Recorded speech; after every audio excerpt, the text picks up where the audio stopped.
I will go, Lord, where you lead me. I will go, Lord, where you lead me. That's a difficult thing to say, honestly, isn't it? If we're honest, I will go, Lord, where you lead me. God, if you are calling, I will answer.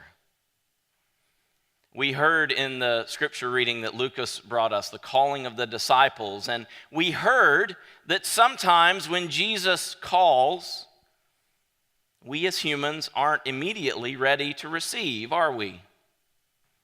I love the way you pointed out, well, we've been fishing all night, but okay. And then did you notice that when Peter had this recognition that he was standing on holy ground there with Christ, he basically said, I don't deserve to be near you.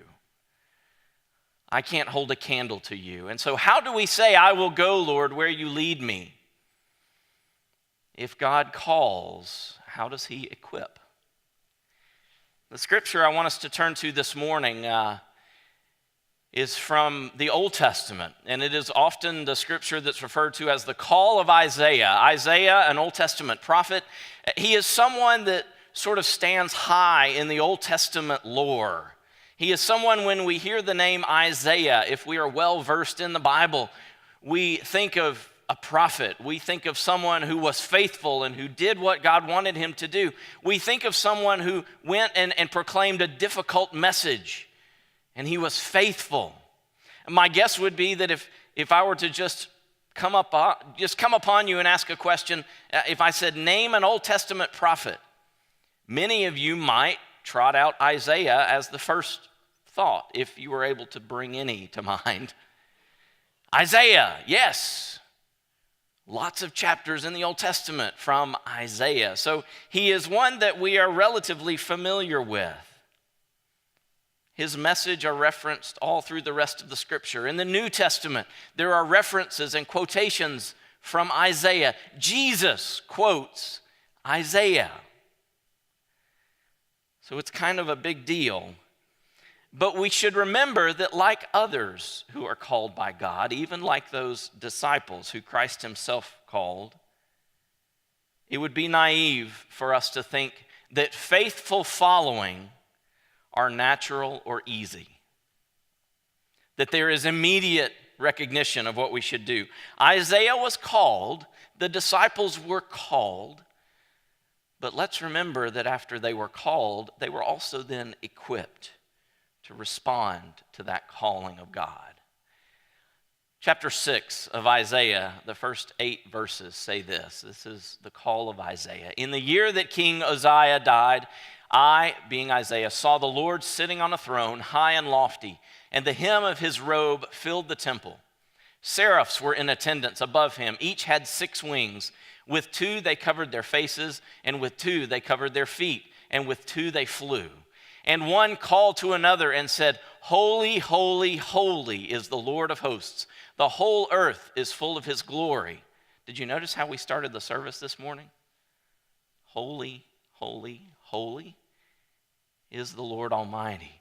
The pivots on the thresholds shook at the voices of those who called, and the house filled with smoke. And I said, a little like Peter, Woe is me! I am lost, for I am a man of unclean lips, and I live among a people of unclean lips. Yet my eyes have seen the King, the Lord of hosts. Then one of the seraphs flew to me, holding a live coal that had been taken from the altar with a pair of tongs. The seraph touched my mouth with it and said, Now that this has touched your lips, your guilt has departed, and your sin is blotted out. Then I heard the voice of the Lord saying, Whom shall I send, and who will go for us? And I said, Here am I. Send me. Here I am, Lord. I will go, Lord. Send me. It's not easy to feel equipped for that, though, is it? As I thought about this morning, and certainly not on the same scale of importance as Isaiah's call, but I tried to sort of put myself in a mind frame of what is it like to have that moment where you think, there's no way I can do this. I am out of my league. Guys, thank y'all. I'm a brass player. I was. I went to Florida State and majored in music and was a French horn player. And I remember vividly getting onto campus the first time and listening to some of those upperclassmen and graduate students and professors play and walking by practice rooms and hearing them just nail things that I couldn't even begin to play yet. And I remember standing there thinking, I don't belong here. I can't hang with these people. I am completely outclassed. I am outmatched. I am out-musicked. I am out-gifted. I'm out-practiced. There is no way I can do this. What am I doing? I don't have the gifts. I don't have the abilities that these people have. What am I doing here? I should probably just call mom and dad and I should go home. I was watching on social media this week, and two of those friends of mine that I played next to, they're playing, they earn their living playing. They play in symphonies, and I don't. My noisemaker turned into a motorcycle a bunch of years ago, strangely. One piece of metal exchanged for another. But that feeling of, there's no way. I don't have what it takes. And the beautiful part of that is it turns out I could hang okay, and I did all right, but it wasn't so much by my own doing. When we hear Isaiah confronted with God's presence, he doesn't immediately say, great, let's go. God, thank you for calling me and choosing me. That's not what he says, does he? Do you notice what Isaiah's first response is? Woe to me. I am a man of unclean lips, and I live among a people of unclean lips. Woe to me. God, I'm not equipped for this. I can't be in your presence. My eyes have seen you. I can't stand a chance of doing what you want me to do. What am I supposed to do now? I'm not equipped for this, God. And the beautiful part of Isaiah's story, the disciples' story, is that we can all be called by God. We can all be called by God. So, did you notice that in the vision, the seraphs proclaim, the whole earth is full of his glory? To me, part of what that means is there is no place, there is no person who is so far removed from God's ability to use them that he can't do something meaningful with their lives. That there is no inability that is so large that God cannot overcome it with his ability, with his equipping. The whole earth is full of his glory. Hear me. Your whole life can be full of his glory. Your whole life. There are so many ways to be called by God. Isaiah was called, and he had to deliver a difficult message to a stiff-necked and close-eared people often. It was not an easy thing for him to go and proclaim God's message. That's one way to be called into ministry. There's another way to be called by God that might mean you preach and you teach and you administer the sacraments and things like that. That's another way of being called by God, but it doesn't have to look like either of those. You may be sitting here this morning thinking, well, preacher, you just said we can all be called by God, but I can tell you 100% I'm not supposed to be doing what you're doing. Okay. Chances are you might be being called by God to do something that I'm not supposed to do. And he can use all of us together. Being called can look a lot of different ways. I had a friend of mine years ago, a guy named John, and John would tell you that he absolutely had been called by God. And you'd say, oh, well, he must be probably employed by the church. He gets paid, to preach and do that. No, not at all. He worked in the fitness industry and with like specialty orthotics and shoes and all that kind of stuff.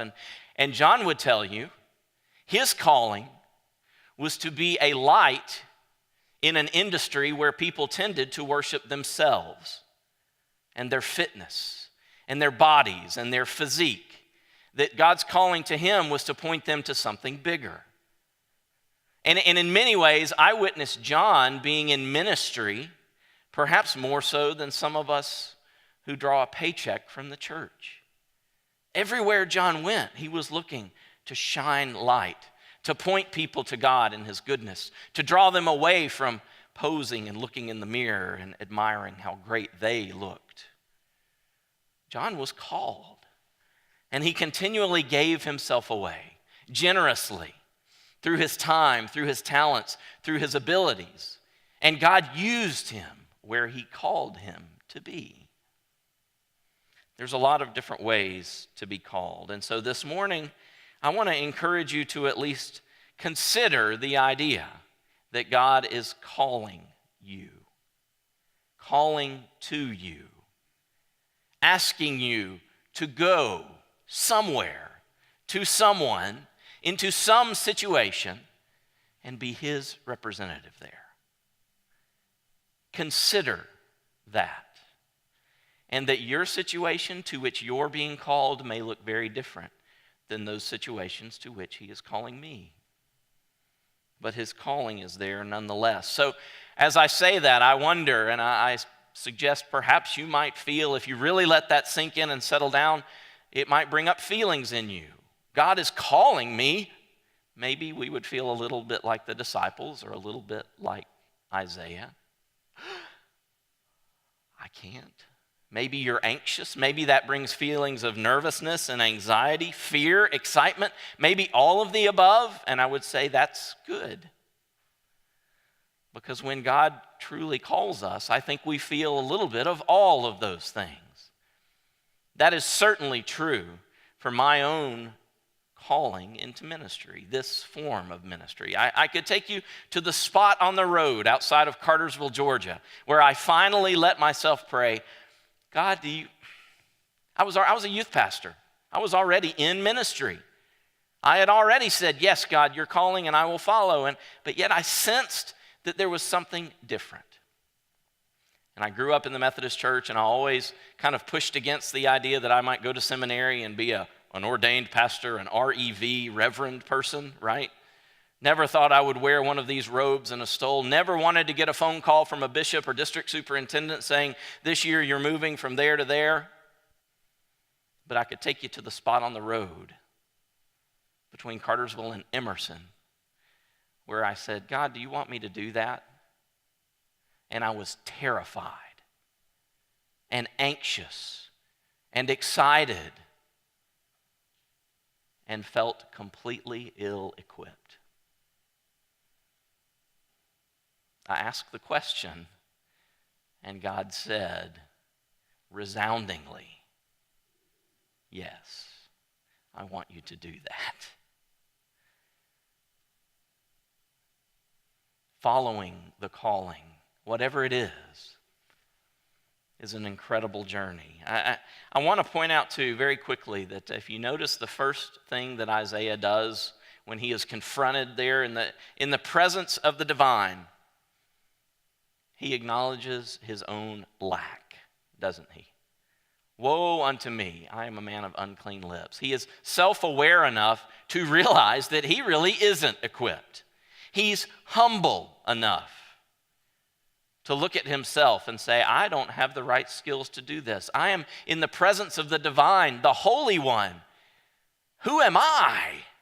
And maybe a lot of us feel that way. Who am I that God would call and use me? I don't have the gifts. I don't have the skills. I don't have the talents. I'm pretty messed up, if we want to be honest. Who am I? And I love the way this sequence goes in the story. Isaiah says, woe to me, I am a man of unclean lips. And at that point, the seraph, the angel, the winged messenger of God, goes and gets off the altar, signifying atonement, signifying forgiveness, gets a hot coal, and comes and touches Isaiah's, his head, his elbow, his kneecap with that hot coal? No. Takes that hot coal and touches what? Isaiah's lips. Isaiah says, I'm a man of unclean lips.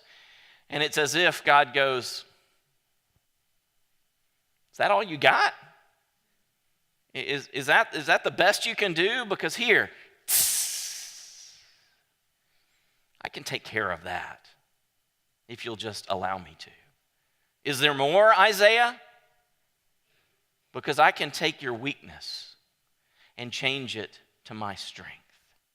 I can take whatever your inability is and use it for my glory. I can take your lack and have it be transformed by my love. So I want to encourage you with the same idea this morning. Maybe God is calling you. You might, like Isaiah, immediately go, but I can't, I shouldn't, I'm not gifted, I'm not equipped, I don't have the right stuff, I don't know enough of my Bible, I didn't know that Isaiah was a prophet, I love Jesus, but I cuss a little bit, there are things that I shouldn't do, there are things that I should do and I don't, I am not the right person for any kind of calling from God. And in the same way, it's as if this morning God is standing in your presence and saying, is that the best you've got? Is that your argument? Because I'm pretty sure that I can overcome anything that you want to trot out. And just like Isaiah, I can take your sin and I can blot it out. And I can say, just follow me and I'll use you. And then notice what happens next. So Isaiah says, I'm a man of unclean lips. God says, is that all you got? I'll take care of that. And then, I love this last part. Who shall we send? Who will go for us? And notice that Isaiah volunteers, but notice something even more important. Does he throw his hand up in the story? Like that student? Who shall I send?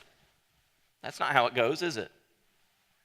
It's also not a situation of who shall I send, and Isaiah steps up like a good soldier. It says Isaiah said, here am I, send me. Did you follow that? I'm a man of unclean lips. I know, God says, I'll take care of that. And with those very same lips, Isaiah says, here am I, send me. Your inability can be transformed in God's hands. Your lack can be changed through his love. Is God calling you this morning to something different, something new, something you might have never considered before? I asked David if I could share a little bit, and I'm going to share briefly. It's not going to be your whole life story, but I've gotten to know David over the last weeks and months, and know that his background is in music, and we've talked a lot about that, but he has felt a certain stirring from God that maybe God has something different in store, and I think it's fair to say that in the midst of that stirring, maybe even a calling. Careful now. Thank you for being honest there. I don't have clean lips. Whoa, he is a man of unclean lips. God says, that all you got? So David has shared with me how in this stirring, it's a sense of maybe God wanting to use him in a different way. And all along that, David has kind of been going, no, I'm not equipped for that. That's not what I do. It's not what I'm supposed to do. God keeps opening doors to sort of teaching and learning more about Scripture and helping others do that. And David says, no, I'm not. No, people keep telling me maybe I should. No, I'm not supposed to do that. I'm a man of unclean lips. I don't know enough about the Bible. I can't quote. And eventually, at some point, he kind of went, okay, I'll try. Fair enough? I'll try. And David right now on Wednesday nights is leading a class of about 20 or some odd people through some of what it means to be a United Methodist and our theology and our understanding of God. And I got the pleasure this week of walking into a room where there are a couple of folks that are a part of that study. And David and I were together, and we walked into the room, and as we walked in, they were talking about how gifted a teacher he is and about how they're enjoying what they're learning from this person who said, nope, that's not what I'm supposed to do, but who has experienced a calling and was brave enough in this moment to say, okay, God, you know that I'm a man of unclean lips. You know that I don't have, I think, the talent or ability to do that, but I'll give myself to you. As if in this, God has said, who shall I send? And in this, at least, David has said, reservedly, here am I, send me. And God is taking his lack and is transforming it with his love. Do you see how that works?